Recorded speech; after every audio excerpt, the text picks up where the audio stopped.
আসসালামু আলাইকুম, আশা করি সবাই ভালো আছেন। আজকে এই যে সুন্দর একটা ফুলকপিটা অনেক সুন্দর লাগছে। আর এই যে নতুন আলু, এগুলো দেখতে খুব সুন্দর লাগছে, এই জন্য 5 কেজি নিয়েছিলাম। তো যাই হোক, সবজি দেখিয়ে দিলাম। এখন আপনার সাথে শেয়ার করবো, যারা আমাদের মধ্যে চিকেন খুব পছন্দ করেন তাদের জন্য শেয়ার করবো। যারা আমাদের মধ্যে চিকেন পছন্দ করেন তাদের জন্য চিকেন একটা দুর্দান্ত রেসিপি দেখাবো, ঝাল ঝাল চিকেন ফ্রাই এবং পরে ভুনা। তো দেখুন কিভাবে করে যাচ্ছি। চিকেনগুলো প্রথমে আমি এভাবে চিকন চিকন করে কেটে নিয়েছি, এভাবে। তারপর দিচ্ছি হাফ টিস্পুন রসুন আর হাফ আদা পেস্ট। চিকেনের মধ্যে আমি হলুদ গুঁড়ো, মরিচ গুঁড়ো, ধনিয়া গুঁড়ো, জিরা গুঁড়ো আর লবণ দিয়ে খুব ভালো করে মেখে নিচ্ছি। প্রথমে 1 কাপ পানি দিয়ে চিকেন গুলোকে আমি খুব সুন্দর করে সিদ্ধ করে নেবো। চিকেনটা এখন আমি নামিয়ে নিচ্ছি, একদম শুকিয়ে ফেলেছি। এখানে আমি হাফ কাপ ময়দা নিয়ে নিয়েছি, দিয়েছি হাফ টিস্পুন মরিচের গুঁড়ো,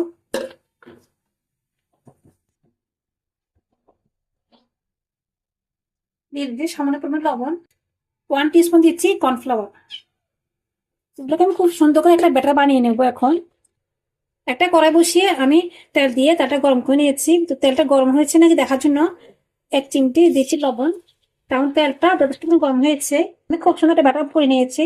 এখন আমি ব্যাটারে একটা চিকেন দিয়ে চিকেনগুলো ভেজে নিব।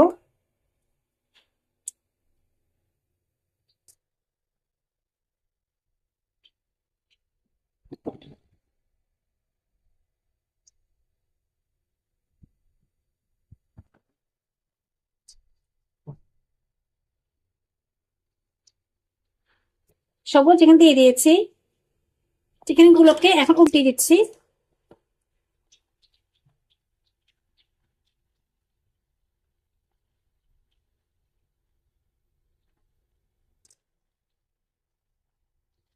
চিকেন গুলো নিচে একটু লেগে যায়নি।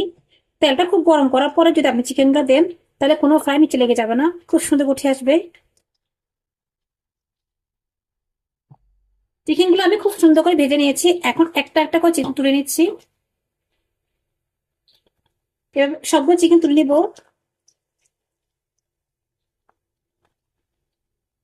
এই চিকেন ফ্রাই গুলো আপনারা ঠিক এভাবে পরিবেশন করতে পারেন নাস্তা হিসেবে, আর আমি এখন যেভাবে দেখিয়ে দিচ্ছি সেভাবে পরিবেশন করতে পারেন। এখন আর যে কটা চিকেন ছিল সেগুলো আর যে ব্যাটারটা বেঁচে ছিল সেগুলো দিয়ে কয়েকটা পিঠা বানিয়ে আমি তুলে নিচ্ছি। তারপর উল্টে দেবো।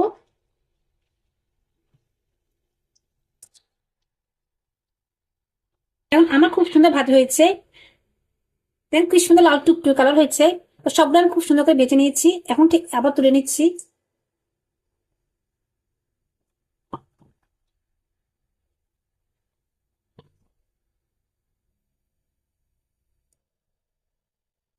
বড় একটা পেঁয়াজকে কিউব করে কেটে নিয়েছি, দিয়েছি কুচি করে সামান্য পরিমাণে আদা আর সামান্য পরিমাণে লেবু।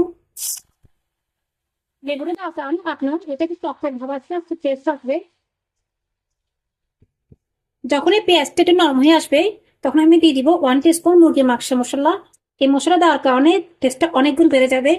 আপনার কেউ যদি মশলা রেসিপি জানতে চান অবশ্যই কমেন্টস করে জানাবেন। যখনই মশলা থেকে একটা খুব সুন্দর অ্যারোমা আসবে তখন আমি সবগুলো, তখন আমি আস্তে চিকেনগুলো সব দিয়ে দিব।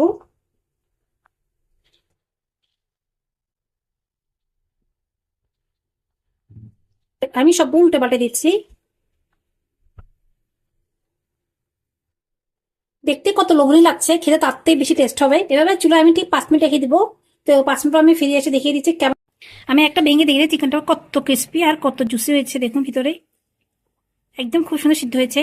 তো তো আপনারা যদি ঠিক এভাবে ট্রাই করেন, চিকেন ফ্রাই করেন, তাহলে অন্য কোনো রেসিপি অবশ্যই ভুলে যাবেন। আর আমি বলবো বাসায় অবশ্যই ট্রাই করবেন, সবার কাছে অনেক বেশি ভালো লাগবে। আর আমি আজকে বিদায় নিচ্ছি, আল্লাহ হাফেজ।